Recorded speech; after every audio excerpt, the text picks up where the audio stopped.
വേദിയിലുള്ള ബഹുമാന്യരെ, സദസ്സിലിരിക്കുന്ന എൻ്റെ പ്രിയപ്പെട്ട നാട്ടുകാരെ, എല്ലാവർക്കും എൻ്റെ നമസ്കാരം. ഈ വൈകിയ വേളയിൽ അധികമൊന്നും ഞാൻ സംസാരിക്കുന്നില്ല. എങ്കിലും ധന്യതയുടെ നിറവിൽ കൂടിയാണ് ഈ നിമിഷം എൻ്റെ മനസ്സ് സഞ്ചരിക്കുന്നത്. കാരണം പിറന്ന നാടിൽ നിന്ന് ഒരു ആദരവ് കിട്ടുക എന്ന് പറയുന്നത് ഏറെ, എനിക്ക് ആ സന്തോഷത്തിന് പറയാൻ വാക്കുകളില്ല.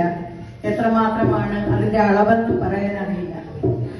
നമ്മൾ മാതാപിതാക്കളുടെ സ്നേഹം പോലെ പിറന്ന നാടിന്റെ കരുതലും പിന്തുണയും അത് ഇല്ലാതിരിക്കുമ്പോഴാണ് അതിന്റെ മൂല്യം നമുക്ക് മനസ്സിലാവുന്നത്. ഇപ്പോൾ ഈ നാട് ഈ ആദരവ് എനിക്ക് തരുമ്പോൾ ഞാൻ കടന്നു പോകുന്നത് എൻ്റെ ബാല്യത്തിലൂടെ, കൗമാരത്തിലൂടെ, ഞാൻ നടന്ന വഴികളിലൂടെ, ആ ഓർമ്മകളിലൂടെയൊക്കെയാണ്. തീർച്ചയായും എൻ്റെ ഓർമ്മയുടെ ഇടവഴിയിൽ എപ്പോഴൊക്കെയോ പച്ച പിടിച്ചു നിൽക്കുന്ന ചില സംഭവങ്ങൾക്ക് സാക്ഷ്യം വഹിച്ചിട്ടുണ്ട് ഈ മണമ്പൂർ ഗ്രന്ഥശാല എന്ന് ഞാനിപ്പോൾ ഓർക്കുകയാണ്. ഒന്നാമതായി 5 വയസ്സുകാരിയായ ഞാൻ ആദ്യമായി ഒരു പോലീസിനെ കണ്ടത് ഈ ഗ്രന്ഥശാലയുടെ മുന്നിൽ വെച്ചാണ്. അന്ന് ഗ്രന്ഥശാലയുടെ അവിടെ വന്നിട്ട് പോലീസിനെ കണ്ട് ഭയന്ന് തിരിച്ചു വീട്ടിൽ പോയ 5 വയസ്സുകാരിക്ക് ഇന്നും പോലീസിന്റെ മുഖം ഓർമ്മയില്ലെങ്കിലും ആ വേഷവിധാനം എനിക്ക് നന്നായിട്ട് ഓർമ്മിക്കാൻ കഴിയുന്നുണ്ട്. അന്ന് ഭയന്ന് പോയിരുന്നു. പോലീസുകാരെന്ന് പറയുന്നത് ഒരു ഭയപ്പെടുത്തുന്ന ചിത്രമായിട്ടായിരുന്നു കുട്ടിക്കാലത്ത് ഞാൻ കേട്ടിരുന്നത്. അതാണ് ഏറ്റവും പ്രധാനം.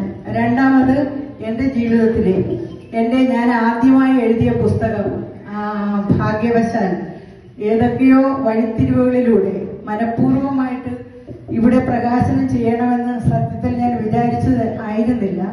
കോവിഡ് കാലമായതുകൊണ്ട് പ്രകാശനം എന്ന ഒരു ചടങ്ങ് നടത്തുന്നില്ലായിരുന്നു. അപ്പോഴാണ് ശ്രീ സുരേഷ് ബാബു എന്നോട് വഴിച്ചണ്ടയുടെ കാര്യവും അതിനോടൊപ്പം ഈ പുസ്തകം ഇവിടെ പ്രകാശനം ചെയ്യാം എന്നും പറഞ്ഞത്. ഏറെ സന്തോഷത്തോടു കൂടി അത് നടന്നു.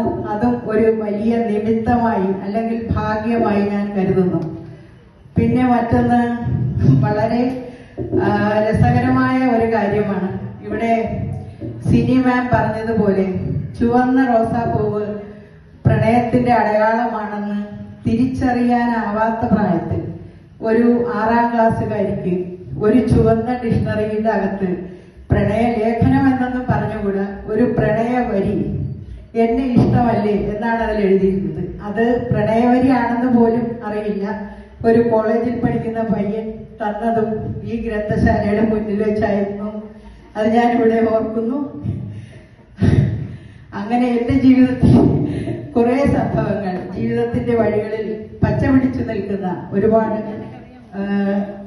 പ്രധാനപ്പെട്ട ചില സംഭവങ്ങൾ നടന്നത് ഗ്രന്ഥശാലയുടെ, അതിന് സാക്ഷിയാവാൻ ഗ്രന്ഥശാല ഉണ്ടായിരുന്നു. പിന്നെ എന്റെ ബാല്യവും കൗമാരവും ആ പിന്നിട്ട വഴികളുമെല്ലാം ഈ ചടങ്ങിന്റെ ഈ ഇടവേളയിൽ ഇരുന്ന് ഞാൻ ആലോചിക്കുകയായിരുന്നു. ബാല്യം തന്ന അറിവും മുറിവും നേരും നോവും ഒക്കെ തന്നെയാണ് എൻ്റെ എഴുത്തുകളിൽ കൂടുതലും പ്രതിഫലിക്കുന്നത്.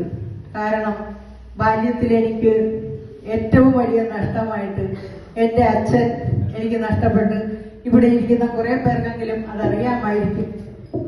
ആ നോവ് എന്നും എനിക്കുണ്ട്. എൻ്റെ കവിതകളിലും ഒക്കെ അത്, അല്ലെങ്കിൽ എൻ്റെ രചനകളിൽ ഒക്കെ ഒളിഞ്ഞും തെളിഞ്ഞും അത് പ്രതിഫലിക്കാറുണ്ട്. ആ ദുഃഖം ഒരിക്കലും മറക്കാത്തതാണ്. നോവാണെനിക്കച്ഛൻ ഓർമ്മതൻ ഓരത്തെ പാടിപ്പതിയാത്ത മോഹഗാനം. നോവാണെനിക്കച്ഛൻ ഓർമ്മതൻ ഓരത്തെ പാടിത്തെളിയാത്ത മോഹഗാനം.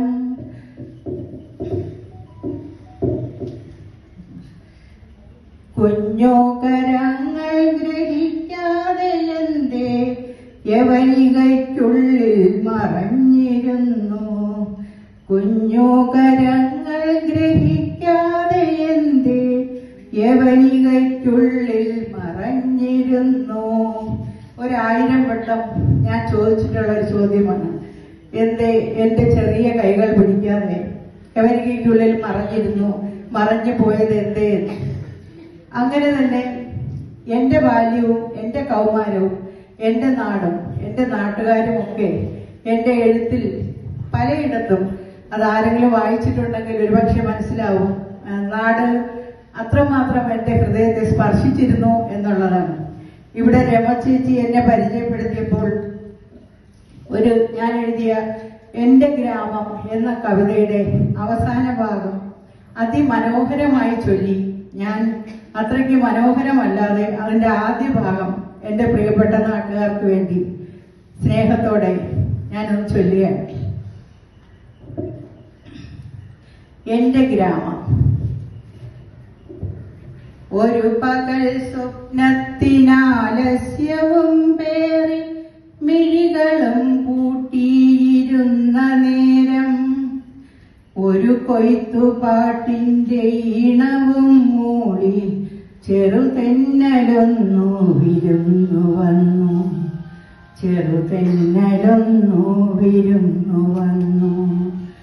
ഒരു പകൽ സ്വപ്നത്തിനാലസ്യവും പേറി മിഴികളും പൂട്ടിയിരുന്ന നേരം, ഒരു കൊയ്ത്തുപാട്ടിന്റെ ഈണവും മൂളി ചെറുതെന്നലൊന്നു വിരുന്നു വന്നു. പഴയൊരാ പാട്ടിന്റെ താളത്തിനൊക്കെ എന്നെന്റെ ഗ്രാമത്തുടിപ്പായിരുന്നു. മിഴികൾ തുറന്നു ഞാൻ നോക്കവേ വീഥികൾ തെളിയാതെ ഇരുളിൽ മറഞ്ഞിരുന്നു.